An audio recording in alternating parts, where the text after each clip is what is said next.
I want to start this video out just letting you guys know this story is probably one of the most kind of verified ghost stories I have.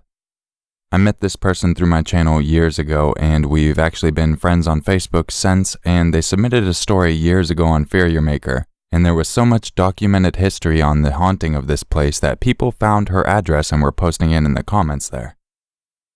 Fortunately, she's moved out now, and you'll hear why it's fortunately after you hear the reasoning behind it.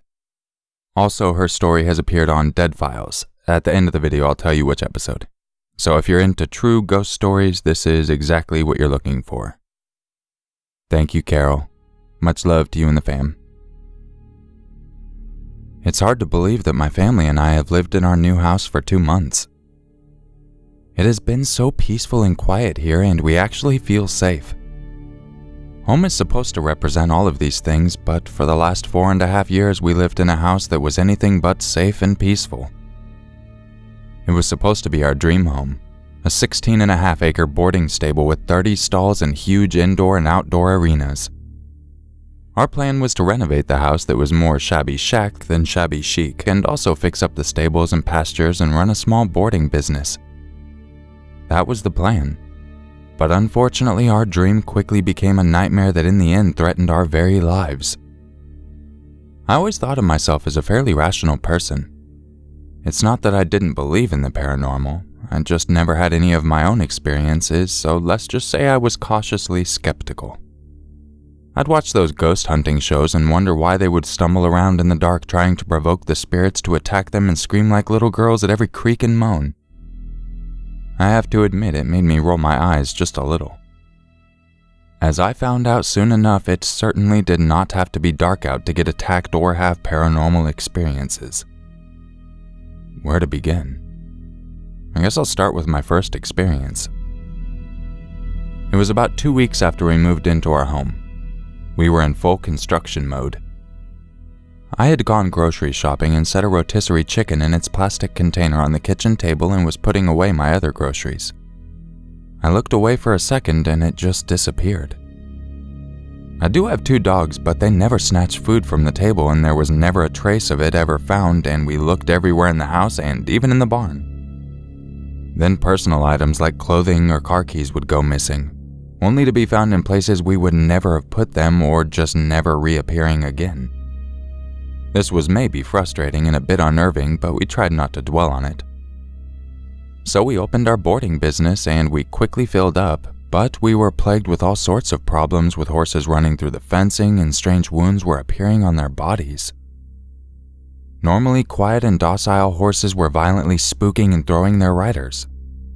People and horses were getting hurt. Then the boarders were complaining about their stuff being moved or disappearing as well. They also were seeing darting shadows in the barn and woods surrounding the farm and heard voices and music playing in the halls.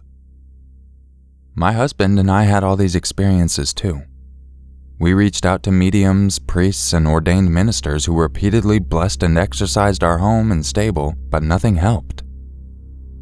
My daughter and I started seeing shadow figures watching us in the doorways of our bedrooms, and we all saw the shadow figures in the barn as well.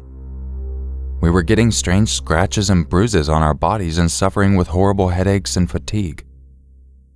We had our home checked for mold, pests like mice and bats, and had electrical and plumbing checked as well. We replaced a lot when we renovated it, so it was all pretty new. We would hear banging, scratching, and stomping all hours of the day and night. Our lights and TVs would turn on and off on their own. Our guinea pigs were dying for no apparent reason. 6 young, healthy piggies died in the first 6 months we lived there. We fostered for a guinea pig rescue but stopped doing it because we were told by a medium that they were being scared to death by the entity that was there. Our dogs were also getting strange sores that wouldn't heal. I was having reoccurring nightmares that I was being smothered by a black mass. My daughter was having similar dreams and waking up to the sounds of popping and scratching on her walls. She would scream for me and I did not hear it. She would call my phone and it didn't ring. My daughter would see a dead girl looking over her in her room when she would try to sleep. She started sleeping with her lights on and a sleeping mask so she couldn't see anything. We were all at our wits' end. We closed our stable and only had our horses on the property after a boarder's horse had their horse's spine shattered and another horse broke its leg.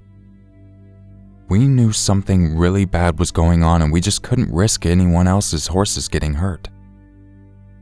At this point, we were desperate, so we reached out to a very reputable paranormal program called the Dead Files. It's basically a psychic medium and a retired police detective come to your home and research to try to see if your home can be fixed or if you just need to get out. Unfortunately, the news wasn't good. We had a shadow figure on the property that was actively feeding on me and trying to kill me, and it was also watching my daughter. The property had a history of mental illness, suicide, and financial issues. The land is sacred and never should have been built on, and the land itself was also drawing energy from me specifically. We were told that if we did not leave, it would kill me and move on to my child next, and then most likely to my husband. The property also has a vortex on it that's making us all sick. So we decided to move. We ended up selling the property to a couple that does not believe in the paranormal. The last day we were cleaning out the barn, I was blowing the aisles with a leaf blower. We have 2 sets of lights in the main barn. One set turns on the front lights and the other turns on the back half lights. When I was at the back half of the barn, the back lights all turned off on me. My husband was in the upper barn near the road and nobody else was there. I was like, "Okay, stop fucking with me." I walked back to the light switches and they were turned off. I was more annoyed than scared at that point. I was so tired of being scared all the time, and I knew that after that day it was all going to be over. I could also see the drapes being pulled back from the windows in the house like someone was peeking out. Almost every time I looked at it, I knew that thing was watching me. That was on October 24th. We closed on both houses the next day. I really hope it all works out for them, but let's just say I don't think anyone can ever live there in peace. Nobody ever has. It was a tremendous loss both financially and emotionally. We lost many friends and a horse due to an injury the veterinarian that x-rayed can't explain. I'm grateful we got out and survived this experience. I will never make fun of paranormal investigators again or people living in these haunted locations. I understand all too well how a dream home can become a total nightmare. These are the last pictures I took of the house the last night we were there and we were taking the last load of our stuff. We will never go back. We can't even drive by the property anymore.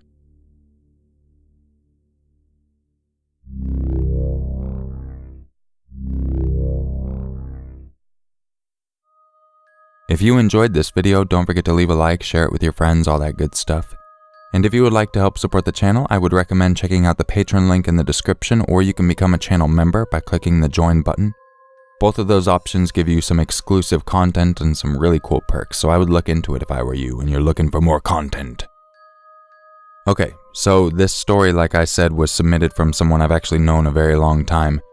I met her because she messaged me back when I first started getting into stories. And she was telling me how much she loved guinea pigs and how all of her guinea pigs kept dying because of the spirits, so she couldn't even get any more. So she mailed me all her old guinea pig stuff. That was how we first came in contact. And then she submitted a story, and we've talked over the years throughout this all. I've seen pictures of her updating on her private Facebook. I asked for some pictures that we could share. So all these pictures you've been seeing are actually photos of the farm, the animals, everything she included for us. The Dead Files episode that it was on was season 11 and it was titled Absorbed. Don't know if you're able to dig that up, but if you wanted to get a little more info, feel free to check it out. Fortunately, they don't live there anymore, so the address getting leaked is not a big deal. Seriously, on the last video on Urmaker, I had to go through and actually type in banned words. I had to put her address in there, so that way people would stop commenting the damn address. So there is a lot of documentation about this house.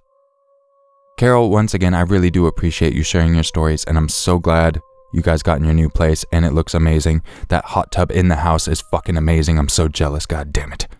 But I'm so happy you guys are out and safe.